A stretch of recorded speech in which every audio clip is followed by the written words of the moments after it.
लक्ष्मी जी की 2 बहुएं थी, सुमन और राधिका, और 2 बेटे, अजय और सुशील। लेकिन लक्ष्मी जी के बहू बेटे उनको अपने साथ रखने को तैयार नहीं थे। बहुओं के तेज स्वभाव के चलते लक्ष्मी जी को अपना ही घर छोड़कर एक किराए की कोठरी में रहना पड़ रहा था। कुछ दिनों से उनके बेटों ने उन्हें पैसे देना भी बंद कर दिया था। ऐसी स्थिति में लक्ष्मी जी ने अपनी जमा पूंजी से एक छोटी सी दुकान खोली। एक दिन शाम के वक्त, अजी सुनते हो, तुम्हारी माँ ने दुकान खोली है। दुकान अब इस उम्र में दुकान पर बैठेगी वो। अब क्या किया जा सकता है, माँ की तो बुद्धि सठिया गई है। मोहल्ले में मजाक बनाएंगे सब हमारा। अरे जेठ जी, इसमें परेशानी क्या है अगर सासू माँ ने दुकान खोली है? हाँ, राधिका ठीक तो कह रही है। अपनी दुकान पर बैठी रहेगी, कम से कम हमें परेशान तो नहीं करेंगी। हाँ, वैसे बात तो ठीक है। खुद के 2 पैसे कमाएंगी तो कभी कभार हमें जो खर्चा देना पड़ता है ना, वो भी देने से बच जाएंगे हम लोग। फिर किस बात की परेशानी, खोलने दो माँ को दुकान, हमें क्या। वैसे भी अपनी कोठरी में चुपचाप रह रही है ना, चाहे दुकान खोले या मॉल बनाए, हमें उससे क्या लेना देना। अगले दिन सुमन अपनी सास की दुकान पर पहुंचती है। सासू माँ, आपकी दुकान में शक्कर है क्या? शक्कर जरा 1 किलो दे दीजिएगा। हाँ हाँ बहू, है ना, लो बेटा, 1 किलो क्यों, 2 किलो ले जाओ। सोच लो सासू माँ, घाटा हो जाएगा आपको, पैसे नहीं देने वाली मैं। देखो सुमन, ये मेरी दुकान है और यहाँ पर जो भी कोई सामान खरीदने आता है उसे पैसे तो देने ही पड़ते हैं। अरे सासू माँ, ऐसा क्यों कर रही हैं आप? अरे देखो ना, घर पर आपका बेटा और पोते पोती दूध में शक्कर डालने के लिए कब से इंतजार कर रहे हैं। जरा उनके बारे में तो सोचिए। अरे ऐसी बात है क्या? अब मुझे नहीं पता था।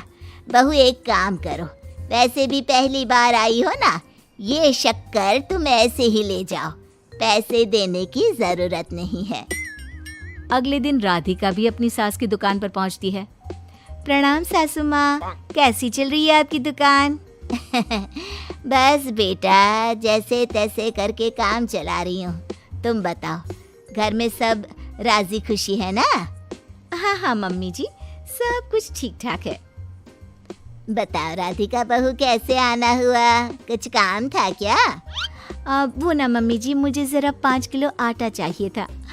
मेरे पैर में ना बहुत दर्द है, इसलिए बाजार तक जाने में ना तकलीफ हो रही थी। घर पर बच्चे भूखे बैठे हैं, सोचा आपसे ही ले लेती हूँ। हाँ हाँ, क्यों नहीं बेटा, ये लो 5 किलो आटा ले जाओ। हाँ, लेकिन मम्मी जी, आपने जिठानी जी को शक्कर फ्री में दी थी, तो मुझसे भी पैसे तो नहीं लेंगी ना?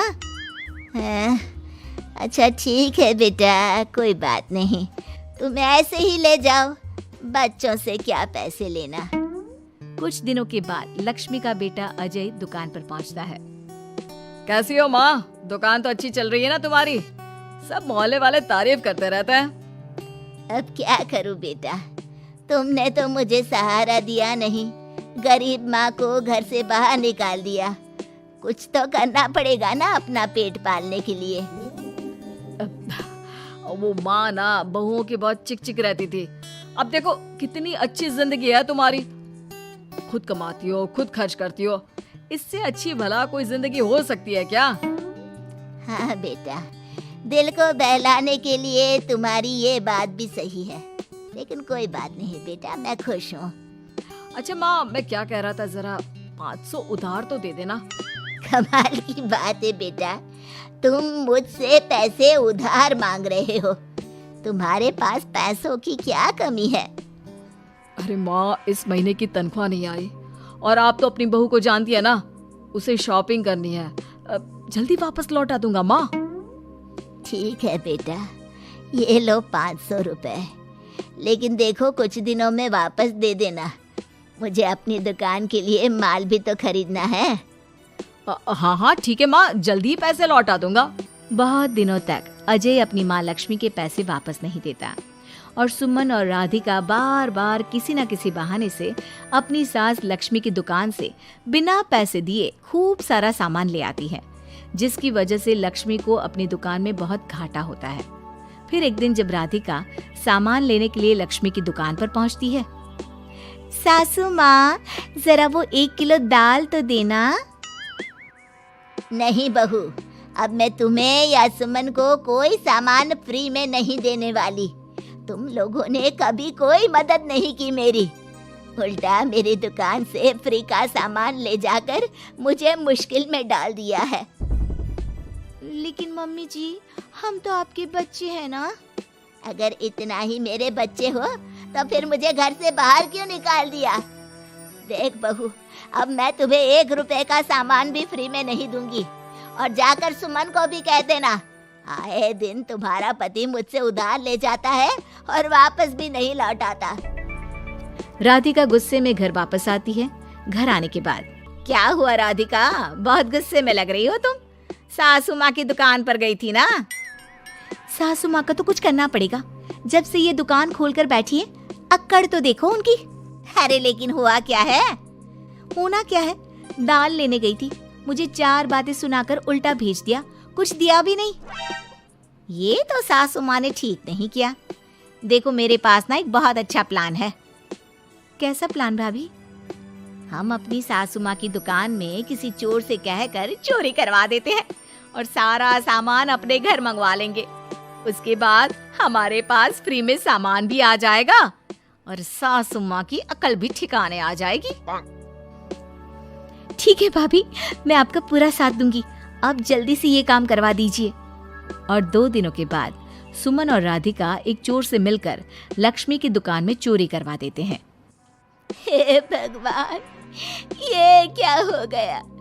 इस उम्र में जैसे तैसे अपना गुजारा कर रही थी, लेकिन चोर मेरा सारा सामान लेकर चले गए।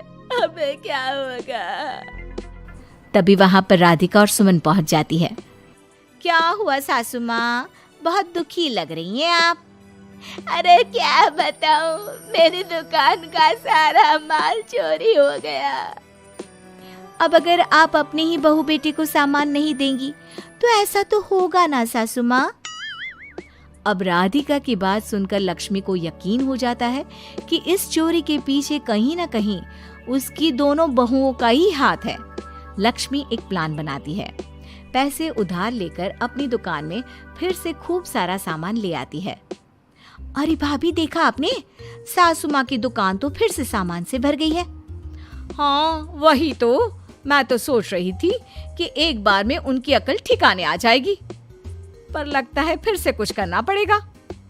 लेकिन अब हम क्या कर सकते हैं? अरे वही जो हमने पहले किया था। इसका मतलब फिर से चोरी करवाएंगे? हाँ, उसके बिना हमारा काम कैसे चलेगा? और इस बार चोरी करने हम दोनों चलेंगे, कुछ नहीं छोड़ेंगे उनकी दुकान में। सुमन और राधिका दोनों मिलकर लक्ष्मी की दुकान में चोरी कर लेती हैं और सारा सामान चुपचाप अपने घर के स्टोर में लाकर रख देते हैं। लेकिन सुबह होते ही लक्ष्मी पुलिस लेकर सुमन और राधिका के घर पहुंच जाती है। इंस्पेक्टर साहब, मेरी इन दोनों बहुओं ने ही घर में चोरी की है। अरे ना ना इंस्पेक्टर साहब, ये हम पर झूठा इल्जाम लगा रही हैं। अरे हम क्यों इनकी दुकान में चोरी करने लगे? माँ, आपको शर्म नहीं आती अपनी बहू पर झूठा इल्जाम लगाते हुए? हाँ माँ, हम आपके बेटे हैं और ये आपकी बहुएं हैं, आप ऐसा कैसे कर सकती हैं? लक्ष्मी जी, क्या आपके पास कोई सबूत है? अरे इंस्पेक्टर साहब, आप इनकी बातों में मत आइए। ये हमारी माँ है और इनकी दिमागी हालत ठीक नहीं है, इसीलिए तो हमसे अलग रहती हैं। इंस्पेक्टर साहब, मेरी दिमागी हालत बिल्कुल ठीक है और मेरे पास इन दोनों के खिलाफ बहुत बड़ा सबूत है। बताइए, क्या सबूत है आपके पास? आप जरा मेरी दोनों बहुओं के हाथ पानी से धुलवा दो, फिर सब कुछ साफ साफ पता चल जाएगा। अरे हाथ पानी से धोने से क्या होगा माँ? आप दोनों मेरे सामने अपने हाथों पर पानी डालिए। जैसे ही राधिका और सुमन अपने हाथ पानी में डालती हैं, उनके हाथों का रंग लाल हो जाता है और ये देखकर सब लोग हैरान रह जाते हैं। अरे ये क्या, तुम्हारे हाथों का रंग अचानक से लाल कैसे हो गया? क्योंकि मैंने अपनी दुकान के सारे सामान पर एक तरह का केमिकल लगा कर रखा था। मुझे पता था जो भी चोरी करने आएगा वो सामान को अपने हाथों से उठाएगा और उसके हाथों पर रंग लग जाएगा। अरे माँ, आप तो बहुत चालाक निकली। इसे चालाक नहीं बेटा, बुद्धिमान कहते हैं। और जिसके तुम्हारे जैसे बहू बेटे हो उसे थोड़ा बहुत तो अपनी अकल से काम लेना ही पड़ता है ना। शर्म नहीं आती आप लोगों को अपनी ही माँ को परेशान करते हुए? हमें माफ कर दीजिए सासू माँ, हम आइंदा ऐसी गलती कभी नहीं करेंगे। और हाँ, आपको अपने साथ रखेंगे, आपकी सेवा करेंगे और पूरी इज्जत भी देंगे। हमें माफ कर दीजिए।